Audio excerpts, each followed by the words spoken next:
was one of the last of its kind, my love. One of the last of its kind, lying there in the rolling of the waves, was one of the last of its kind. One of the last of its kind, my love.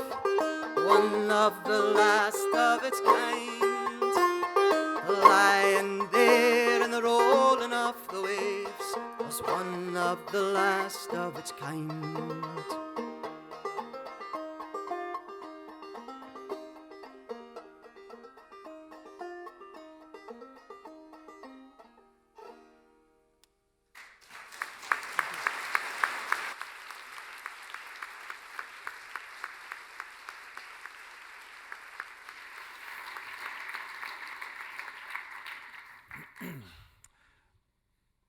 That is very appropriate considering there was a sperm whale washed up in the Moray Firth this week, wasn't there?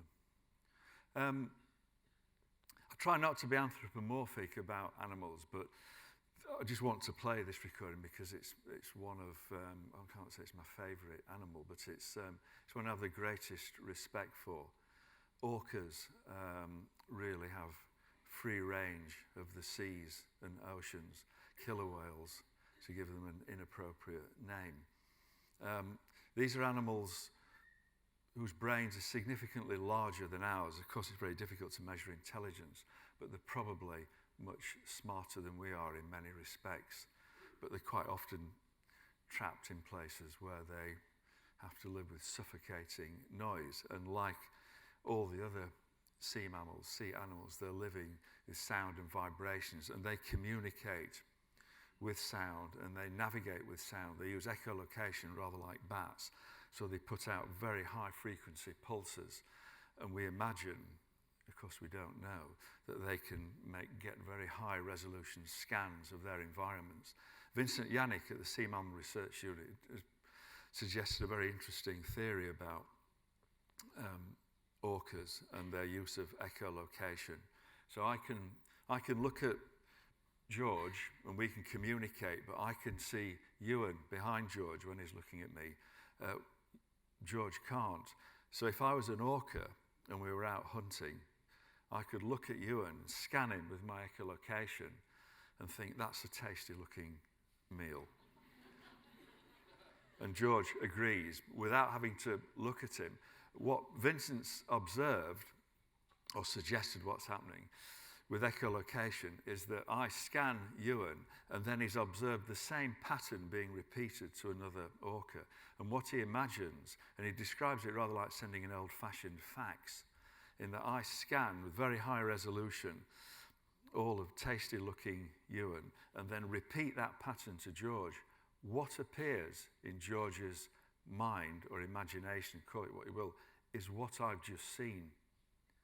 As he said, it's like sending a fax, which is one explanation of telepathy.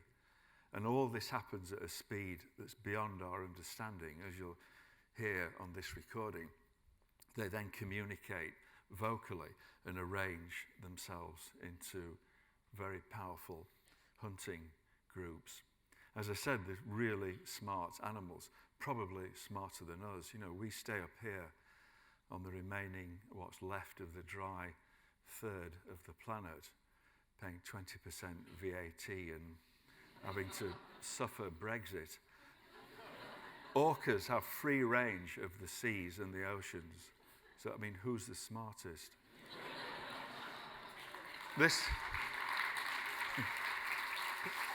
So this is a recording, this is a 4-channel recording to give you an idea what it must be like for the seals which these orcas are hunting as this pod of orca navigates around them with their echolocation and the contact calls.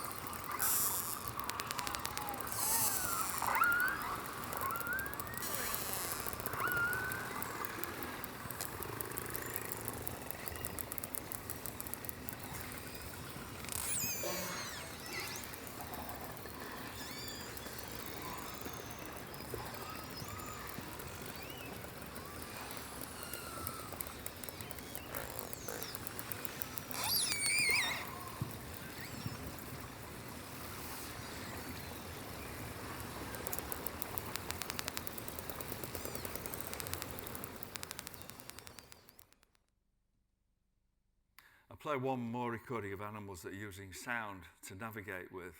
George mentioned them earlier, humpback whales. I had the privilege of going to the Silverbank a few years ago to record them. But as these animals, which do still migrate down the west coast, the Irish coast, they migrate from Iceland down to the Silverbank and return.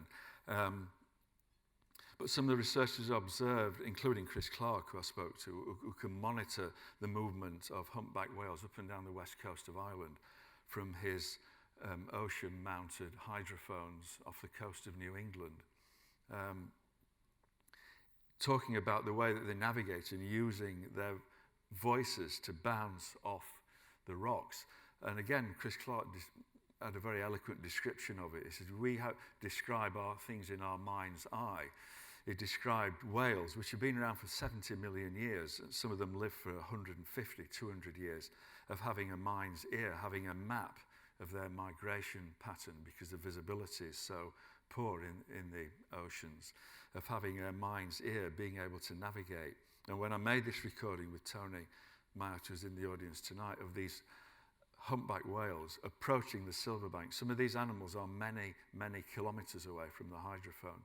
You can tell that by this really beautiful pattern of reverberation and reflection from the seabed and from the approaching coral reef.